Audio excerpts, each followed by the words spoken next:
evolve my art. I'm just thinking about the future, man. I'm just thinking about these songs that I just want to crank out, you know? I feel like I'm just one song away from people being like, all right, he's next.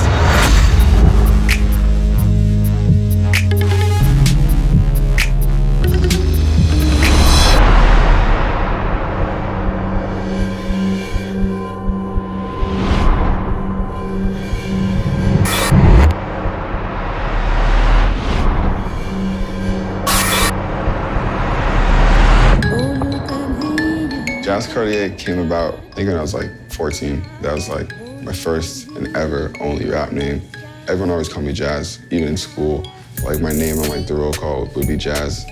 I think it stemmed from Fresh Prince of Bel-Air, Jazzy Jeff. My mom had a lot of Cartier jewelry, and then Cartier just fit my personality.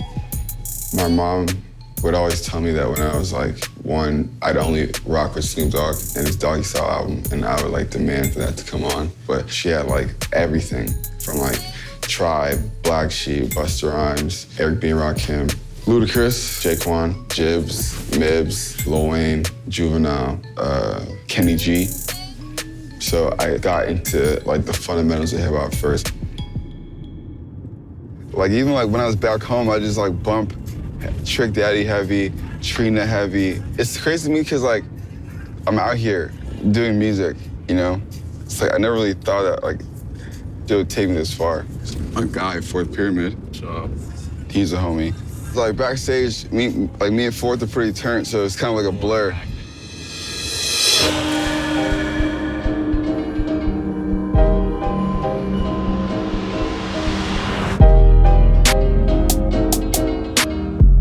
I just grew up in a very big Jamaican household. So many cousins, you lose count, aunties, uncles. I was very fortunate to live in like all these crazy places. Go to like 13 schools. Over time, being like the new kid 13 times, obviously I hated it at first, but like I developed like a knack with how to like get along with people. I think the biggest thing that I took was just like experiencing every walk of life.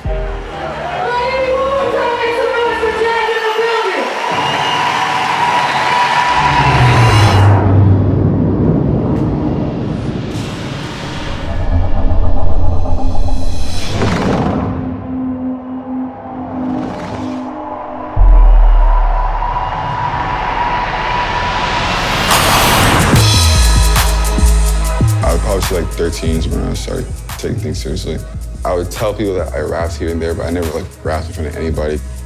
Because even back then I had a pretty gnarly speech impediment.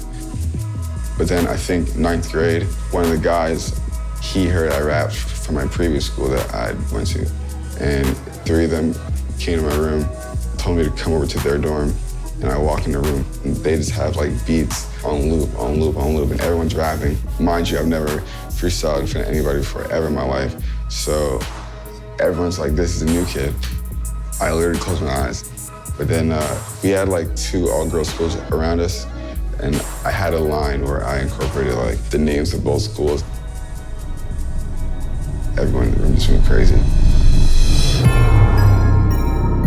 I graduated in 2012. I was supposed to go to school in Chicago. I opted out last minute. That's when my life changed. I was like staying in like a basement with no windows and got myself into like a lot of trouble. I was, you know, dealing, partying a lot constantly. Then I was like, I'm gonna exhaust myself. I started to realize a lot of stuff about myself. That's when I started to have a lot more personal stories to bring to the music.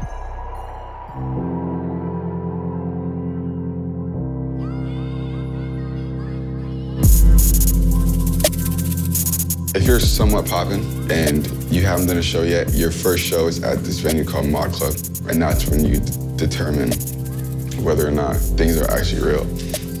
I had my first show at Mod Club, and we sold it out in a day. So we moved venues to a bigger venue called the Phoenix, and the Phoenix sold out the next day as well. That's when I knew that things were real. It feels super good just to know like as much as I'm in love with my city, that the city's in love with me and like they're rooting for me, you know? I just feel like I owe a lot to Toronto for like shaping me to like be who I am. When people ask me like, what do you do? Like, yeah, I'm an artist, but like, I rap. I have more to prove, you know? Because like I'm going in these venues knowing that like many people may not know who I am. Everywhere I go, I feel bad for who's headlining after me. I'm not out here to break even and be mediocre, you know what I'm saying? I'm trying to be phenomenal. I'm trying to be a legend.